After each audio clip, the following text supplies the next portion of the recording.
And welcome back to coverage here of the MPL Gauntlet. Marshall Sutcliffe with Cedric Phillips, and we've got a mirror match here between two teammates, Rei Sato versus Riku Kumagai, both playing Jeskai, Mutate, and they're really putting a historic run together here, Cedric.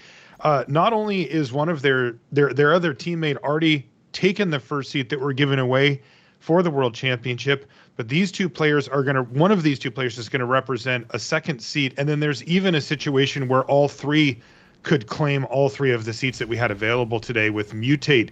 What a story. To say the least. The last match that we just watched is going to be hard to top, but this Jeskai Mutate deck has just been blowing people's minds and just what this deck can do, how potent it is, and how difficult it is to play against and play around, and more importantly, play with. But these three players from Japan have put in a lot of time and effort and work, did not get discouraged at all about any of the changes that have taken place for this tournament, and have been on a dominant run. So kudos to all of them. One of them, as you mentioned, Marshall, is moving through to Worlds, and the other one who loses this one could also as well. If that's not a dominant display, I don't know what is. Yeah, they really kind of broke it here. This is a deck that was a known quantity, but had seen some level of success, but was kind of up and down and not considered, one of the primary movers and shakers in Standard. It was one that was on the list, but it's not up there with the type of stuff that you see from Adventures or Sultai Ultimatum or something along those lines. But boy, does it seem to have lined up with the metagame and how things shook out just perfectly. Yeah, it absolutely has. Now, here's the one thing that we haven't had the opportunity to do much of this weekend, though. The mirror match. How does it play out? What are the most important things? Right. My big question, of course, is as these players got ready for this weekend, probably preparing against your Salty Ultimatums, your Naiwa Nodas, your Demir Rogues, all the other jazz, how much did they say, you know what? Let's test this. Let's test against each other. Let's test the mirror. How do you get an edge in that spot? That's one of the things I always am curious about during play testing, because there were a lot of different decks to prepare for in this standard metagame. It was a pretty diversified metagame with all the adventures decks and a lot of the things that you could do in this metagame. How well prepared are they for the mirror? We're going to find out. Valakut Awakening there on end step for Riku Kumagai, and not a great answer in hand here for Rei Sato. The best he could have done is unsubstantiated sides against it, but boy, when you know what your opponent's on and when there's cards in the main deck that you really don't want to see, that's a potent spell to cast here. We saw Riku put back a redundant copy of Vadrock as well as Cinderclasm to, theoretically upgrade his hand. He ended up finding a couple of lands, but yeah, a nice little way to kick things off here for Kumagai crafting the right hand. Yeah, now, of course, comes the question of when do you pull the trigger with Goldspan Dragon? How do you want to use Lord Drakis?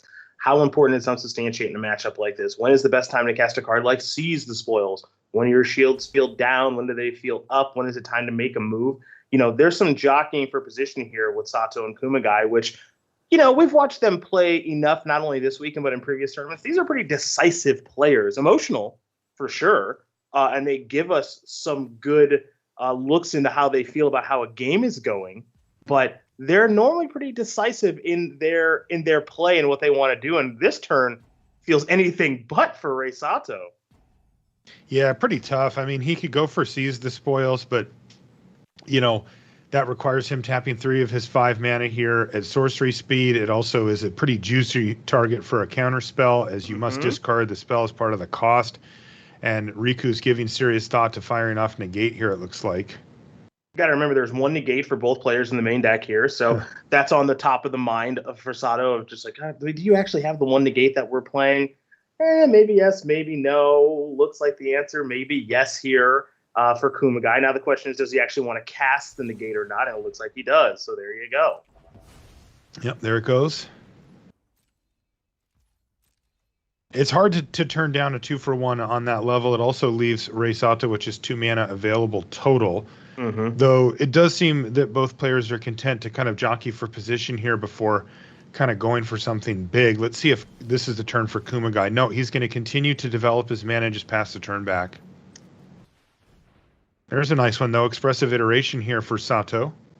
And it's going to resolve. He sees another copy of Expressive Iteration, as well as the all-important land drop there and a Prismari command, so nice hits here.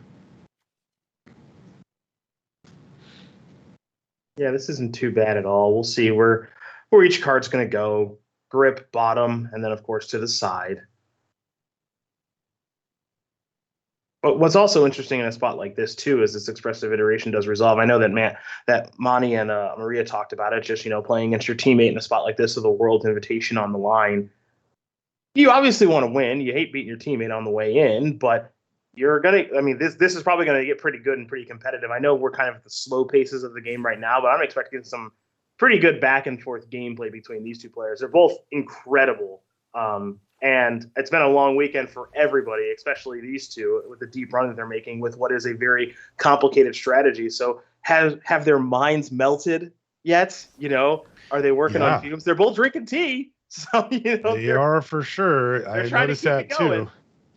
Yeah, you do what you got to do here, staying up really late or even early, as it were, in Japan. We see the Prismari command go on the stack here. Really, they just got to keep their mental focus here through this match. Now, if they happen to walk away with a loss from this one, then they're going to have to regroup. But they can really put in everything they can here and try to just push through. Because if they can just win a match, they'll find themselves at the World Championship. And, there's not only the prestige of that on the line, but also, this year the World Championship has a really high prize just for showing up, right? You show up and you're going to get 50 grand. I mean, that right there, ups the stakes of this one match to, the typical thing that we would have played for back in the day at the Pro Tour. Like the 50 grand was the prize pool there as well. And this one has that and a lot more attached to it as well, because not only do you get to collect that money for showing up at the World Championship, you get to play in it. And that, of course, means that you could win it. You could get your likeness and help design a Magic card. I mean, there's so much to be had there. Not a lot going on here as far as the board state goes. Players are still crafting the perfect hand. This is another expressive iteration here for Sato. Yeah, we're at this weird stage of things. It almost kind of feels like a combo matchup, even though the deck doesn't. I mean, there are times when it plays like a combo deck, but not all that often. It just kind of has the combo baked into the deck, like you and I have talked about so many times while watching this deck win this weekend. But right now, it is kind of playing like kind of a combo control matchup. You're not going to get really any aggressive starts, right? Your Lord Rakkus is you're not just going to play for 3 mana most of the time. You want to get some value with the mutation. You can say the same thing about Vadrock as well. Goldspan Dragon, maybe a little bit different story, but right now it's just kind of, I want to hit my land drops, make some treasures, draw 2, discard 2 a Prismari command, resolve expressive iteration, get as much value as I can from that, set up, and eventually somebody's going to let it rip here.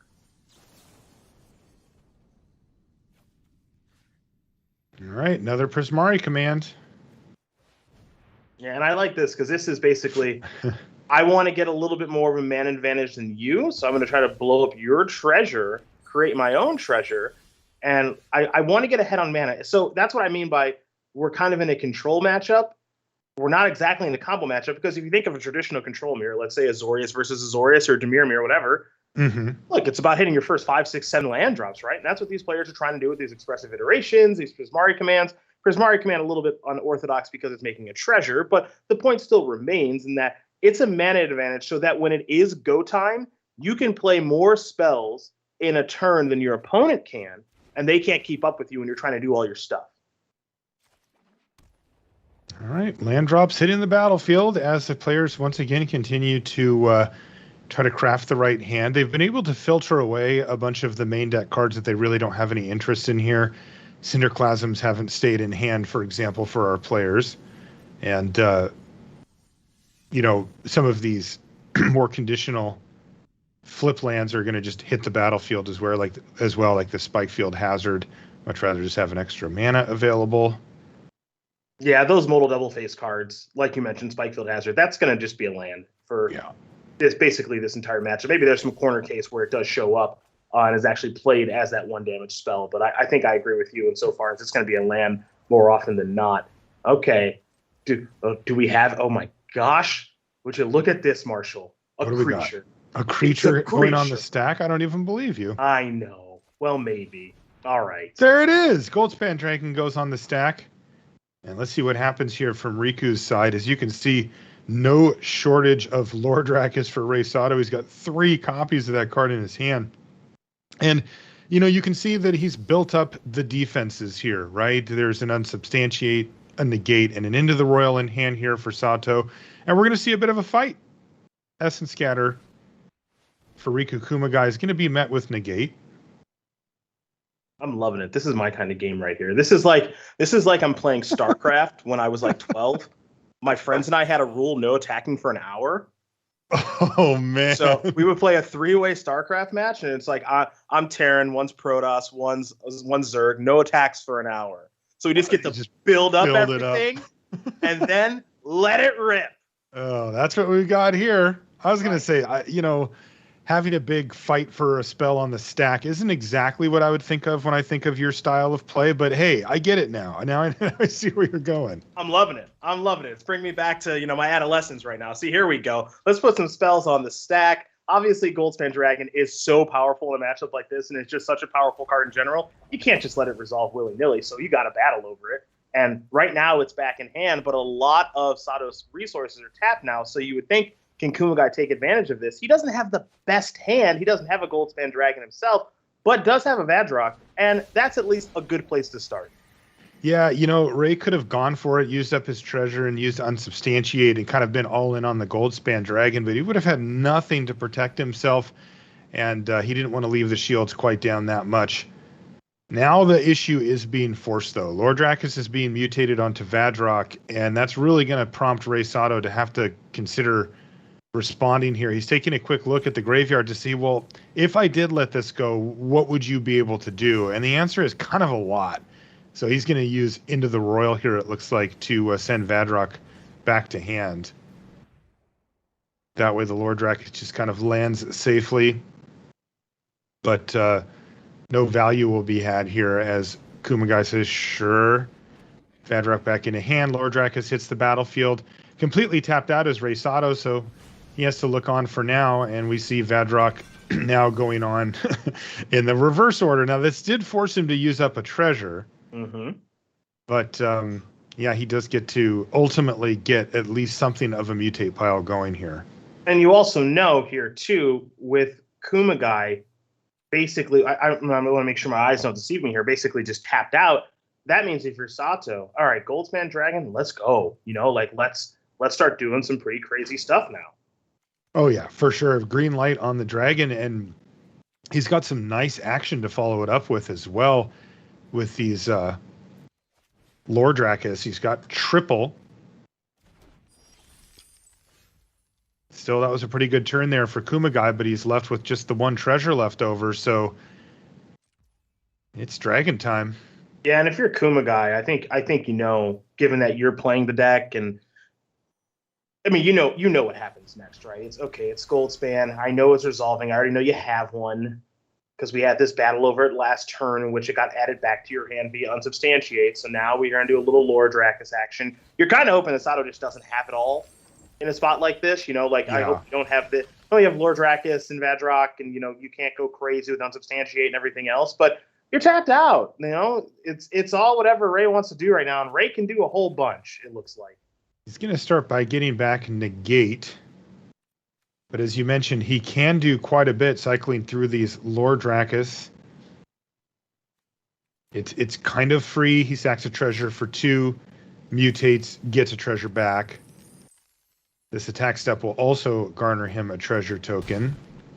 Down to 16 goes Riku Kumagai. And is there more? Yeah, that's my question. Is, are we just going to call it for this turn? Because you're seeing him go through the graveyard a little bit here. You see Prismari Command out there. I mean, it looks like the missing piece of the puzzle is just a Vadrock at this stage. Now, you do have a little bit of protection with the negate that was just returned to hand that everybody knows about. Unsubstantiate in hand that not everybody knows about. But if you're Kumagai, maybe you can assume that there's one of those floating around right now. So we're going to see maybe a Seize the Spoils. Yeah, okay. Yeah, he can do that in addition to the pair of Lord Drakus. Uh-oh. There's a Prismari Command.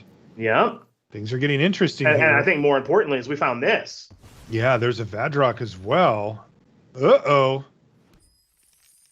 I don't know if this ends it right away, but it might. It might. You know, the Prismari Command to start doing the 2 is a key. He has the unsubstantiate already in the yard. Uh-huh. I think he can just start looping here. Yeah, I think that may have been the missing piece of the puzzle was the Vadrock. I would never claim to be an expert of this strategy like the two. Oh, I'm an expert in it. It's over. Oh, okay. Well then, yeah, Arthur, and then if it isn't, away. I'll try to deflect onto Riley or something. I don't know. Okay, got it. I say he told me. But since that isn't the case, I get to be right because this thing is done. Yeah, we're gonna get 3 triggers now of mutations and returning spells and playing some for free and still generating some more treasure. So I think I'm with you. I think this one's all lights out, guerrilla radio, as they say. Now we have to wait around and find out.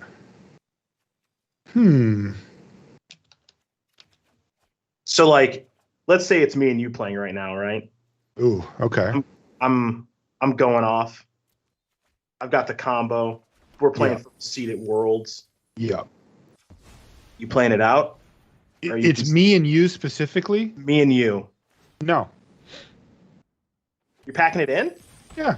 What a guy. I'm saying GG. Moving on to game 2. What a guy. I'm rooting for you to, you know, I'm good with you going to Worlds if that's the case. Now, obviously we're going to game 2, but I'm making you combo all the way out. Yeah, I don't mind. You know, I'm gonna wear your mouse out. Yeah, it doesn't.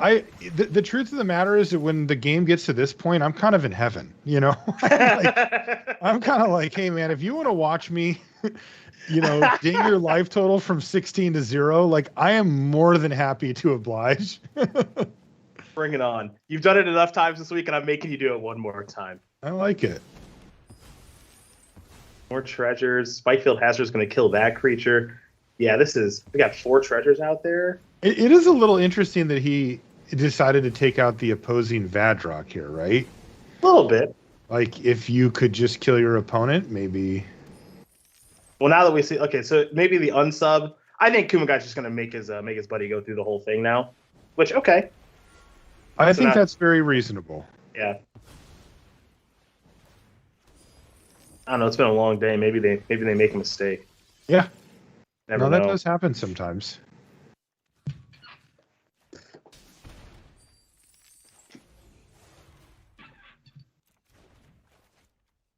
This deck. This is really a special deck. It kind of reminds me of when Kethis. Yeah. Remember when that thing was like breaking out? Totally. And it was just kind of like, all right, I don't know how Sivka and these guys found this strategy. I feel the exact same way. That's a like really weird good comparison. Yeah, it's like super weird, but like once it's like doing its combo thing, you really can't stop it. But it could also just kind of play a normal game. And like this deck kind of feels like that too, right? There was just like all this like manipulation at the early stage of the game. You know that Goldspan Dragon's like pretty important to contain, but don't have the best of ways to contain it. And now we're here with this. And we're doing it. Yeah, it's funny. It in some ways it baffles me, right, that people find this stuff, but in other ways it gives me a little bit of faith in humanity that maybe we can solve all the problems that we've got. You know, it's like if somebody can find this deck, you know, we can solve some of the other stuff that we're facing down. Ever the optimist, Marshall Sutcliffe. I'm trying, man. I told you earlier, I wouldn't be the one to find this combo. Never, ever. Not in a million billion years. No. You and I are both too practical to find combos like this. Like, we know that there's... Yeah, Kumagai with the walk away! Yes! Did he just leave? Oh my god, he went to go brew another cup of tea. You know it. I love it. I love it. Oh, that's great. Oh, you know what? This is a good time to just refresh the cup of tea. Maybe have a little stretch, get a little air, see what's going on outside the window. Let your opponent do their thing. The sun's just coming up over there. I don't know exactly what time it is over there in Japan. I think it's about 7 in the morning. Yeah, catch the old what is it? The sunrise. Catch the sunrise. All right, we're back. Oh, welcome back. I would have got a snack for sure. Like the Twitch chants, they're here for it. They're Team Riku now. They're loving it. Walk away. Riku's like, come on, you only got... Okay, now he's going to scoop him now up. I'm Team Riku. We took a little breather. Then we said, you know what? I want to move on with my life. Pack it up.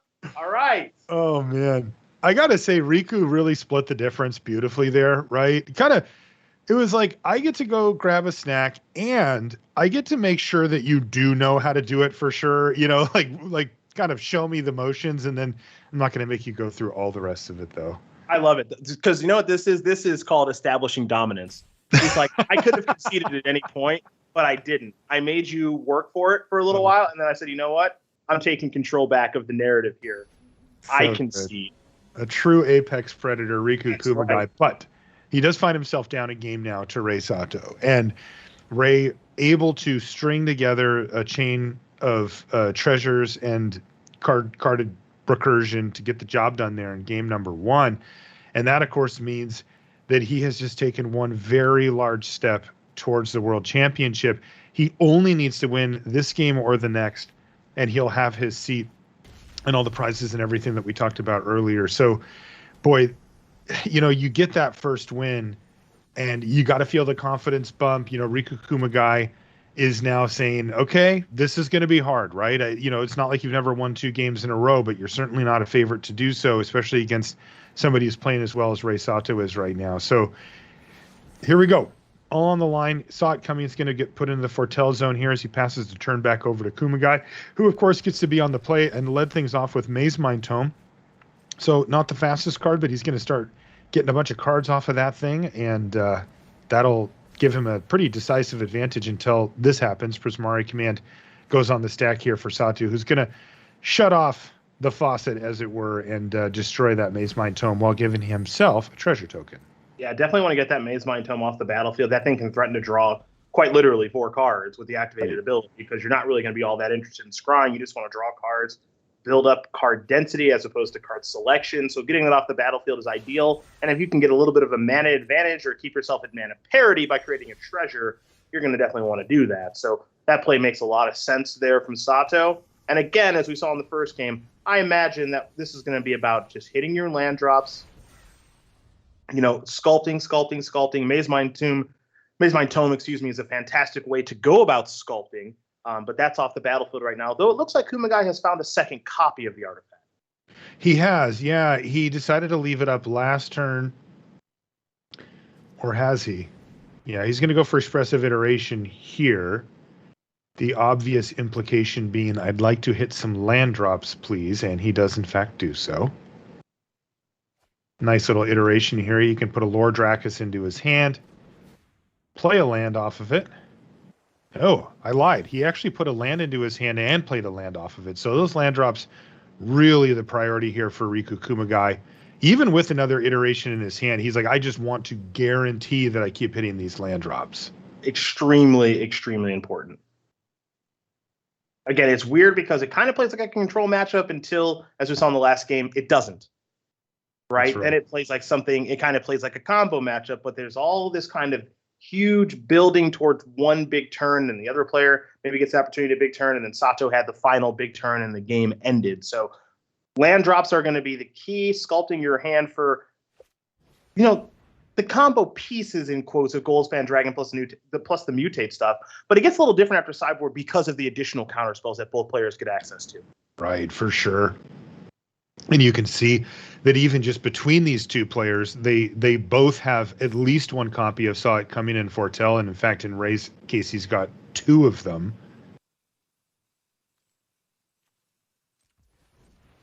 And that's to go with an Essence Scatter in hand. And Sato really giving it the thought here. Do I need to shut off the flow of cards? Is he going to miss a land drop if I counter this? Mm-hmm. Riku not only kept an extra land from the last turn, but also drew one for the turn. So no way, no how. These land drops are going to keep coming down for Kumagai. And you can see that logic before about just going land. There's also, as you mentioned earlier, said there's another Maze Mind Tome in hand here for Kumagai. And once he builds up to enough mana to kind of protect himself, we'll see that come down as well. And that's a very big annoyance for Sato. Maybe something he would even need to spend a counterspell on. And this is where it starts to add up a little bit. You saw Sato miss a land drop last turn. Now just drew a copy of what I like to call Jeskai Triome, Ragran Triome. Now that's land number 5, mana source number 6. So that one's going to enter the battlefield tapped. On Kumagai's side, you've got 7 untapped mana, and you can kind of figure out, do I want to Prismari Command, create a treasure, draw 2, discard 2? Do I want to blow up that treasure that's over there and create my own treasure, a play that Sato made in the last game to keep generating mana advantage? This kind of, honestly, Marshall, plays kind of like a Stone Rain in a weird way. It does. Card, we don't really see in Standard nowadays, but that's what we're kind of seeing here. It's a different use of Prismari Command, but when it's all about mana in this matchup, like these two players believe that it is, and so do I, this makes a lot of sense. It really does, right? For these combo decks, temporary mana is only temporary in the sense that you use it the turn that you win the game, right? And in that case, it's not temporary at all. If they can build up enough mana to play the dragon, to get the mutate chain going, and to protect the dragon with 1 or 2 counter spells, then they can win the game on the spot. And that means that those treasures, that they're all that matters then if they get them to the requisite number of mana. So blowing them up, taking 1 off of the battlefield on their side and putting 1 on your side can swing that right back in your favor. Here comes that Mazemind Tome we've been talking about, Cedric, as Riku Kumagai kind of feels it out, and it is going to resolve. Rei Sato says, you know what? I'm going to go ahead and let you have it. He keeps hitting land drops, but they're coming off the top of the library and they're tapped. As powerful as those Triomes are, and they are very powerful, they do enter the battlefield tapped. So now Mazemind Tome is going to be able to get to work. It's drawn 1 card. It means it's going to almost certainly draw another one. Again, very unlikely to see the scry mode on that card. Much more likely to see the draw card mode on that card. The gaining of life when the Tome kind of leaves the battlefield, far less relevant. But what this Mazemind Tome is doing is it's almost in a weird way forcing Sato to make an action, because this thing's going to bury him in cards. And at some point, Rei Sato's going to go, all right, I got to do something. My opponent's got 7 cards in their hand. They've got 2 cards foretold. I know what they are because we're playing the same deck list. So I know there's 2 counter spells over there. The longer I wait, the worse it's getting for me. But if I make an action, I'm kind of in a rock and a hard place because my action is going to get countered. And then Riku gets to do his thing, assuming he's found the goods. And you have to imagine he's found the goods because he's drawing so many more cards than you. So that's why Mazemind's Tome is so good in a spot like this. Yeah, you saw Rei Sato pause when Mazemind Tome went on the stack, and he nodded his head and said, okay, you got it. But boy, that is tough to let your opponent have a Mazemind Tome in a situation like this. And that's why you see Rei Sato starting to feel like he needs to do things. He's going to play Vadrock just into the empty board here, and it's going to get snapped off by Fire Prophecy. I'm curious if we're going to see a little fight over this card right now.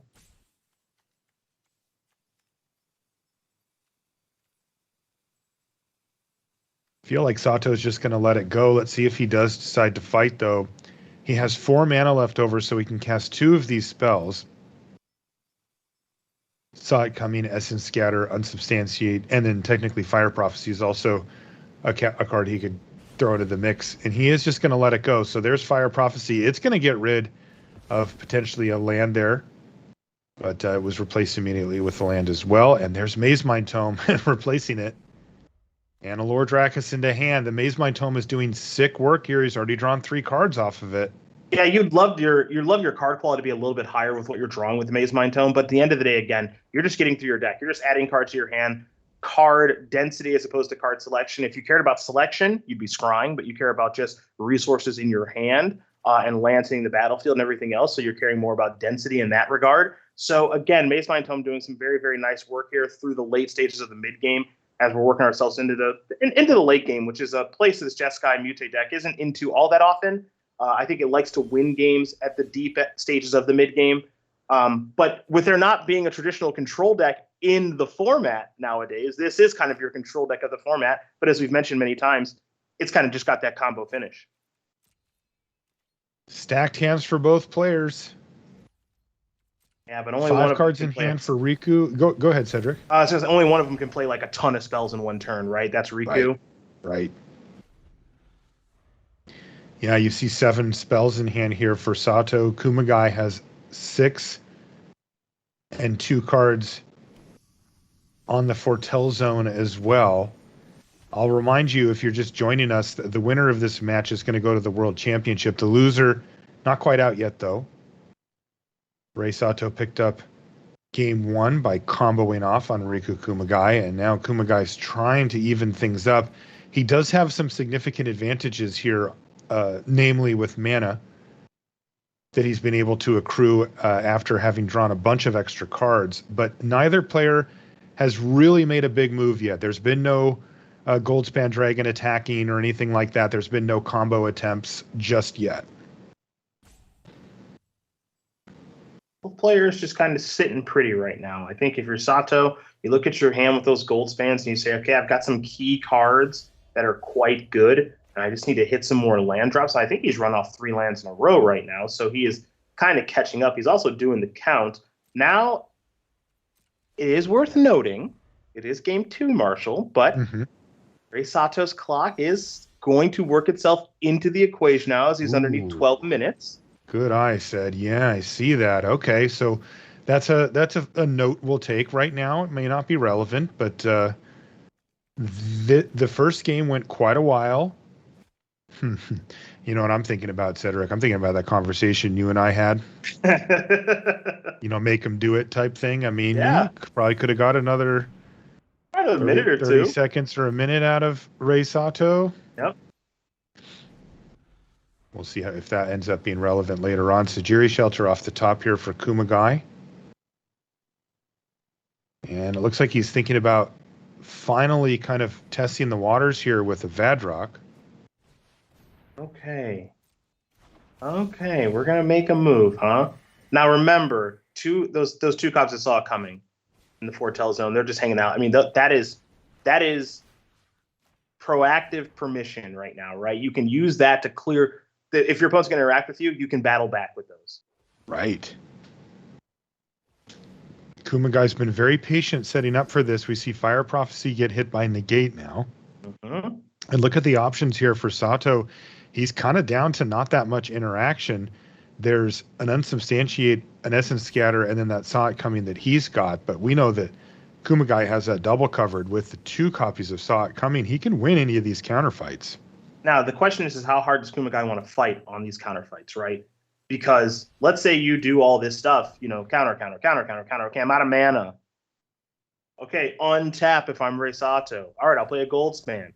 I'll Lordrakis mutate onto it, and maybe it's a runaway like we saw in the last game. So how hard does he want to push? I think we just had that question more or less answered. Yeah, he was willing to fight a little bit, kind of a few jabs in there to test the waters, but he was not willing to go to the mat here as he ultimately lets Rei Sato win that fight over the Vadrock. Now he does get the Lordrakis onto the battlefield, and we're going to see Lordrakis onto Lordrakis here from Rei Sato, and that could definitely prompt a response here from Kumagai. Yeah, it looks like we might see the first of the 2 Saw It coming. Yep. Okay. And he's got an additional one at the ready. He even has a little bit of sneakiness here where he can, cast a 2-mana counter or interruption spell, and he even has a treasure left over here. See, one thing that's kind of interesting and unique about this matchup, at least in my estimation, is that Goldspan Dragon is like, an ace for this deck. It's one of the most powerful cards in the standard format. I don't think anyone would argue otherwise. But in this matchup, it costs 5. And to be fair, it costs 5 in every matchup. But in this matchup, 5 mana on your own main phase is a lot of mana. It is.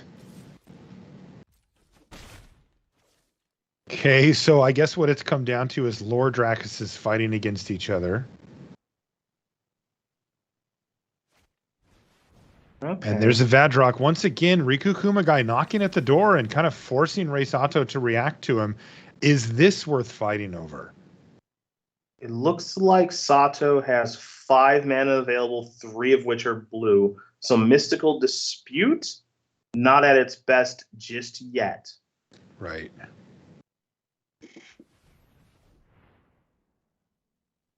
It does look like we're battling, though. Okay. Unsubstantiate. I love how tricky you can get with Unsubstantiate, which is it's like a counterspell for a counterspell, but not really. So you can basically unsubstantiate your own spell that's on the stack. If it's going to be countered by an Essence Scatter, you unsubstantiate your own Vadrock. Okay, fine. That puts it back in the hand. The Essence Scatter was ineffective. And so now I can just do this again the next turn because, I mean, look at the life totals, 22 to 18. It's not really about a life total thing here in this matchup. It's really about comboing out more often than not. Yeah, and we saw that tricky play there from Riku, basically turning it into a tempo disadvantage. Ooh, look at this. Test of Talents, though, on Expressive Iteration, and that's going to get Rei Sato's attention here as we see the side finally coming off the Fertel Zone to nab this Test of Talents. He doesn't want to lose his other iterations. Plus, he kind of needs some action here. I mean, he has the Goldspan Dragons, but he's been very reluctant to run those out. For good reason. For very good reason. And that means the Riku Kumagai is going to fight back with his own copy of Saw It Coming, and Test of Talents is going to resolve and take out the rest of the expressive iterations here for Sato. Okay. All right. Get a little info, too. We can't forget about that. What's going on in your hand? I want to know. Okay, 2 gold spans, 2 Prismari commands. So now, you don't really have much going on in the way of permission, counterspell, stuff like that. We kind of fought through that all over the past couple of turns, and you don't have anything like a red cat melee. So kind of feel like clear for takeoff now. Yeah, that's a lot of information to have. And here we go. Vadrak's Apex of Thunder once again getting mutated onto the Lord Drakus. And that is going to prompt, is he going to do it the hard way here? Yeah, so I think we're going to see is deal 2 damage, make a treasure. Prismari command, deal 2 damage, probably make a treasure again. And now here's where the Mystical Dispute finally gets played. Right, he says, I'll counter this second Prismari command. And we should be good now to do at least a little something. There's no Goldspan Dragon or full combo potential just yet, but this is me done talking because he's done playing. Okay, so there we go. So Rei Sato definitely not wanting to go through the motions there. As you mentioned, there was no Goldspan Dragon on the battlefield, and that's what generates all the extra mana that the deck needs to keep on going. But he had seen enough. Also worth considering, Cedric, that could have been a clock situation where he felt that he didn't have a way realistically to win that game. And approaching the 8-minute mark, he may have decided, I've fallen far enough behind here. I'm going to pack it in. I think I have a better chance of winning with my relatively full clock here going into the third game because he knows this matchup's going to take a while.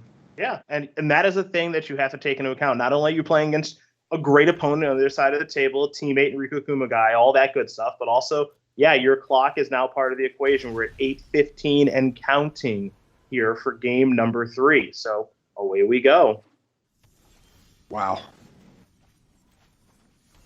Okay, land, and we're going to do the same thing that we've done here. The players are going to be gradually building out their boards, trying to be the first one to spring into action and set up either a devastating value turn or even just the victory itself.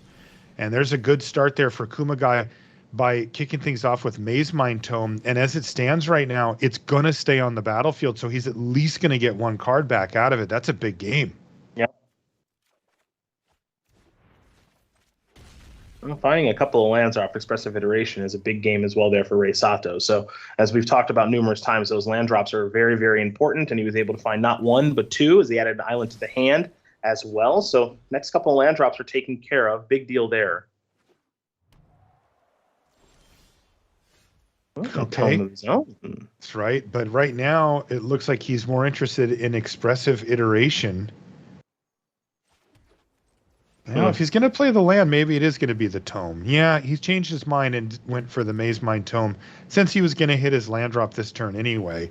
But this is bad news here for Rei Sato as Riku Kumagai gets to be the first one to activate the Tome here to the tune of 2 extra cards in hand now. Or at least 1 plus the activation. So yeah, this is going to get tough here as Sato has just yet to see a Prismari command.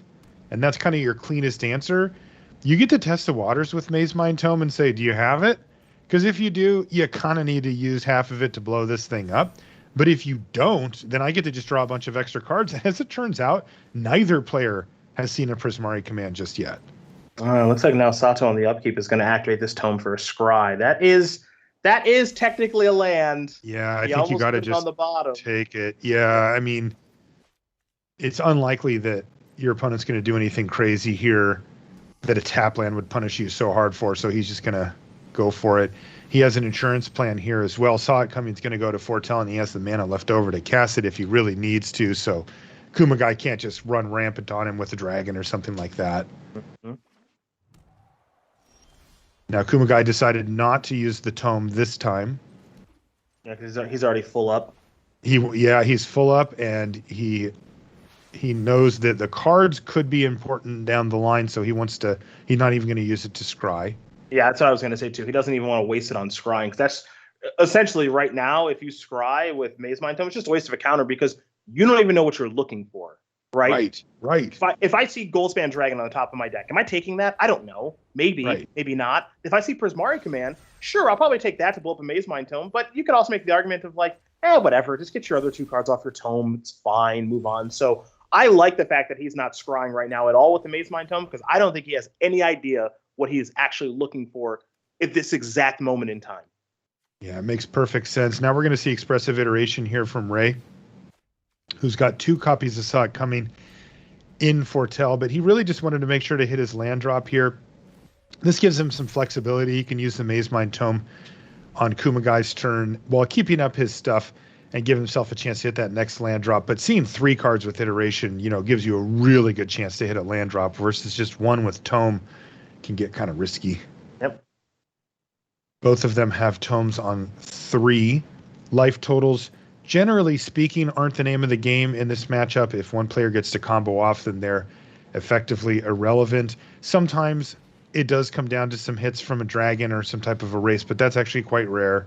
For the most part, the 4 life gained off of these Maze Mind tomes isn't going to be a deciding factor, but the 4 cards can be for sure. We saw that in the last game. Hey, there's something. A Vadrock. He's got Lord Dracus. He has Goldspan Dragon, even a land off the top here for Sato, who's approaching 6.5. Yeah, just went past 6.5 minutes on the clock. That's plenty of time. Yeah, that's kind of that winning combination. So one thing I'm going to look at now, Marshall, is just how many lands does each player have? Well, for Kumagai, I'm counting 7 with another one in the grip. For Sato, 3, 4, 5, 6, I'm counting 8. No treasures for either player right now either. Like we saw in the last game, Kumagai had 2 copies of Saw It Coming that were foretold. This time Sato has the 2 to Kumagai's 1. So those are the kind of things that I'm keeping track of right now. And now, maybe a little bit of a surprise here. Look at this. Goldspan Dragon goes on the stack here. This is the first of the plays from our players that's been really proactive, saying, I'm going to take an actual stab at this thing. And let's see what Kumagai does about Goldspan Dragon. Even just being on the stack. This doesn't feel like a bad spot to take a shot, right? Because you can go Goldspan. My opponent goes, okay, I'll play the Saw It Coming. That's foretold. All right, I'll Saw It Coming back. Okay, I'll fight. Okay, I'll dispute to fight back. Do you have your 1 of dispute that's maybe hanging out in the deck list that we all know about? Because we have the same 75. So this is a kind of a loud, I have a dispute, and I don't think you have a dispute. So let's battle. Yeah, I like this. Leveraging the 1 of Mystical Dispute here can be absolutely huge, although using it here would simply tap out Kumagai. Yeah, so this is an interesting spot, right? Because you can go dispute your unsubstantiate, tap you out. Okay, Saw It Coming, your unsubstantiate. Resolve my Goldspan Dragon, attack you, get my treasure. My treasure sacrifices for 2 mana, which is a Saw It Coming or negate, or an unsubstantiate, or, so this is a very, very, very proactive play. I don't think this is a clock-based play of like, oh no, I have 3 minutes left, I have to make a play, because there's 5:30 on the clock. That's quite a bit. I think it's a little bit risky, but I think you are trying to really push your advantage here because you do have the 1 dispute. Kumagai trying to decide if I should just pay for it here and make you come up with another counterspell, which it's obvious that Rei has to him, but you do have to make them do it. It does mean that the Maze Mind Tome's not going to get activated, and there's a Goldspan Dragon on the battlefield now for Rei Sato. We're in game number 3 between these 2 players. It's going to get in, and yes, he's going to go for Lord Dracus here as well. He's also got another copy of Lord Dracus that he can use, and he'll still... And if he stops, he can end up with a treasure. Or when he stops, I should say. So now you mutate that. You mutate again. Yes. You get another. You get to replace your treasure. Right. And get And something you get to back. get another back. Yep. So those counter spells that you just used are effectively back in your hand, if you want them to be. Yeah. Okay. Huge turn here. Sato has a way to protect from one thing, right? One unsubstantiate, one negate, one saw it coming, but can't cast multiple spells this turn unless the Goldspan Dragon gets targeted somehow. So this is a huge scry. This is a huge everything here for Kumagai because, as you mentioned, Marshall, he's got the opportunity to protect himself with one thing, one counterspell to play, right? We all know it. Kumagai knows that. Now, Kumagai has a Goldspan of his own, and he's got protection of his own. He's got negate and a saw coming over there. But does he have the rest of the goods, or more importantly, does he have a clean way to get this Goldspan Dragon off the battlefield? Because that's the most important thing going on right now. Wow. So finding something like a red cap melee is probably the best thing that he could find. Actually, I kind of take that back because you target that thing with red cap melee, that's going to make a treasure, which turns on another counter spell. So I'll slow myself down there a little bit. So brutal. Goldspan Dragon's so good when you have this many cheap counters. And yeah, Rei Sato, we saw earlier in the day that he was kind of looking to the skies for guidance. And if I were him, good time to use the one time, I think. I think I'm going to go ahead and cash it in here. My one time for my career. Just don't have it. Don't kill me this turn. Let me untap. And here it is, Goldspan Dragon. And does Sato bother fighting back? Yeah, absolutely. Unsubstantiate. That was interesting. He targeted his own Goldspan. That's with what it, I though. was. Decided That's what I was against seeing. it. He's going to go for the saw it coming here. Or- No. Rei All right, Sato. a lot of fake outs. Hey, these are costing Rei. Rei is approaching the 4-minute mark and really needs to be decisive here. Now, I know that this is an inflection point for the whole match. So if you're going to take a minute, this is the time to do it because you really want to make sure that you conserve everything you can, assuming that this Goldspan's going to hit. You know, it feels like Riku's not just YOLOing out this Goldspan Dragon and praying for it. So if that happens, fine, but you need to make him spend the mana. You need to make him spend the resources. And there it is, Goldspan on either side. Now, you'd much rather have the one on Rei Sato's side as it has a couple of Lord Dracuses mutated onto it, but still. And there's an expressive iteration that will critically tap out Riku Kumagai. Yeah, so this has got to be good because if this isn't the nuts or close to it, this game's over. I mean, I feel like he's got it, right? Oh, is there no Prismari command in the mix? No, there's not. I see. Okay, the unsubstantiate's there. The Vadrock is there. The double copy of Lord Dracus and the Goldspan is there. Boy, he's almost got a full meal here. He's just missing the sauce. Needs to find a Prismari command and see if he can't finish off the job here. Rei Sato at 4 minutes. Yes, I know you saw that, Ray. He just hovered over his clock. And that is something that he's going to be considering here as well. Now, if he does have the ability to go off, I think 4 minutes is plenty enough time for him. He's very crisp with the maneuvers. Oh, there's red cap melee, but in the gate, of course, created castable thanks to the treasure from the Goldspan Dragon. And he's going to be able to protect that house of cards. Here's expressive iteration, and he finds unsubstantiate and Maze Mind Tome. There's no Prismari command in there, though. Yeah, but that should get you pretty close, I think. Really should. See, so we're tapping a whole bunch of mana. Okay, so we're going to go to Vardrock. It looks like he's going to play a land first. So yeah, Vadrock's going to make the treasure. He's moving in his seat now. I've been here. Uh-oh. Rei Sato likes the way this is going. Yes, he does. He also knows he needs to get cooking here. He's approaching the 3-minute mark. Hey, I'll tell you what. No scoops ever. You got to beat me. I would not scoop here. You got to beat me with those 3 minutes, man. Yeah. Okay, Right, there's unsubstantiate on the opposing Goldspan Dragon. That's going to chew up most of the mana here for Riku Kumagai next turn, leaving him with only... Okay, so this 3. is interesting. So he unsubbed there, and so now if you're Kumagai, you can play Saw It Coming on the unsub. Now, was he supposed to unsub his own thing? Because now Sato, you can see the reaction. He's frustrated. It feels like he's made some sort of mistake here. It really does feel like that, Cedric. He doesn't look happy with himself. The clock is becoming a major consideration. He's got just under 3 minutes left. He's shaking his head. He misclicked in some sort of way. I don't know what way he misclicked, but he definitely misclicked in some sort of way because everything has changed for him. I think Kumagai is considering. Well, he's definitely considering using his Fire Prophecy just to generate another treasure here. But if he wants to keep his dragon on the battlefield, he can. Okay, he's not. He's just going to say, all right. Well, that has to be what Rei Sato wanted to happen. So now what happens here on Kumagai's side? So it looks like he didn't cast his free spell with his mutation from Vadrak. Oh, okay. That was supposed to be an expressive iteration, I think. Yep. All right. Well, he still has wiggle room here.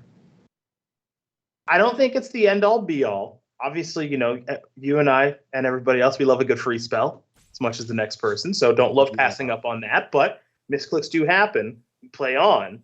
I still think that Rei is in a very advantageous position right now, given the makeup of his hand and how many of those cards are counter spells. Doesn't have a lot of time to he kind of needs to know what cards he's going to counter.